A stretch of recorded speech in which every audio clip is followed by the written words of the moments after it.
ગોરવા વિસ્તારમાં વડોદરા મહાનગરપાલિકાના સત્તાધીશોને રોડ બન્યા બાદ યાદ આવ્યું કે પાણીની લાઇનની કામગીરી હજી બાકી છે।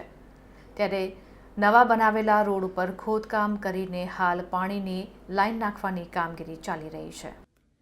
વડોદરા મહાનગરપાલિકાના સત્તાધીશો અને ભારતીય જનતા પાર્ટી રોડના નામે ભ્રષ્ટાચાર કરી રહી છે તેવું દેખાઈ રહ્યું છે।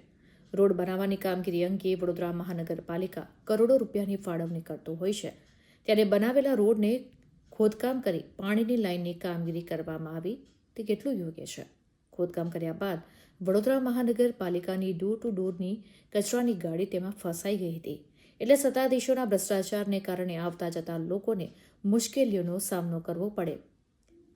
ત્યારે બનાવેલા રોડનું ખોદકામ કરીને ભ્રષ્ટાચાર કરવો પડે તે કેટલું યોગ્ય છે, અને જેને લઈને આમ આદમી પાર્ટીના ગુજરાત પ્રદેશ વિરેન્દ્ર રામીએ ભારતીય જનતા પાર્ટીના સત્તાધીશો અને વડોદરા મહાનગરપાલિકાના સત્તાધીશો પર ગંભીર આક્ષેપો કર્યા હતા।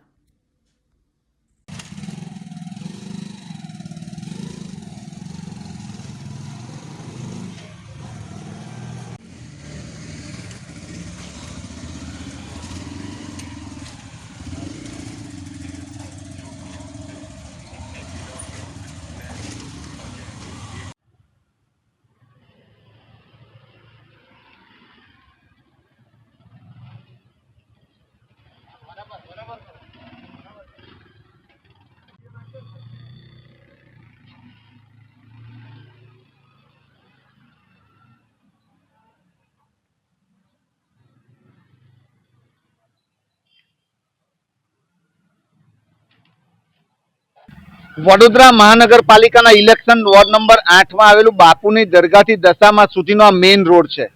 આ રોડ પર પાણીની લાઈન લીકેજ થઈ હતી અને એને લીધે કામગીરી કરવામાં આવી હતી, પરંતુ છેલ્લા ઘણા સમયથી આ રોડ પર આવી પરિસ્થિતિ છે, લોકોને જવા આવવામાં ભારે મુશ્કેલી સામનો કરવો પડે છે।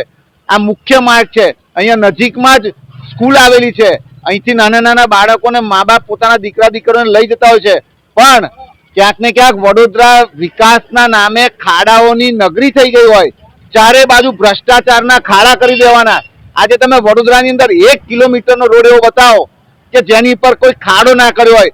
વિકાસ એમને ત્યારે જ દેખાય જ્યારે ચૂંટણી આવે એટલે આખા વડોદરા શહેરને બાનમાં લઈ અને ખાડાઓ કરી નાખ્યા છે વિકાસના નામે, પણ આ લોકોનો વિકાસ ક્યારેય પૂરો નથી થતો। જ્યાં સુધી ભ્રષ્ટાચાર બંધ નહીં થાય ત્યાં સુધી મને લાગે છે કે વિકાસ નહીં પૂરો થાય, કારણ કે આ લોકોની ઈચ્છા શક્તિ નથી ને ઈચ્છા શક્તિના અભાવે આજે તમે જોઈ શકો કે અહીંયા ભારે હાલાકી, હમણાં ટેમ્પા ફસાય, ગાડીઓ ફસાય, અહીંના સ્થાનિક લોકોને જીવન જીવવું મુશ્કેલ થઈ ગયું છે। આ તંત્ર હજુ પણ નથી જાગતું, અને જો નહીં જાગે તો આ વિસ્તારના લોકો ગાંધી ચિંધ્યા માર્ગે આંદોલન કરશે। થોડા દિવસ અગાઉ જ આ રોડ બનાવવામાં આવ્યો હતો ને પાણીની પાઇપલાઇન લઈને પાછો આ રોડ ખોદવામાં આવ્યો, કેટલું યોગ્ય છે? તમે જુઓ કે વિકાસ આ લોકોનો ક્યારે થાય છે?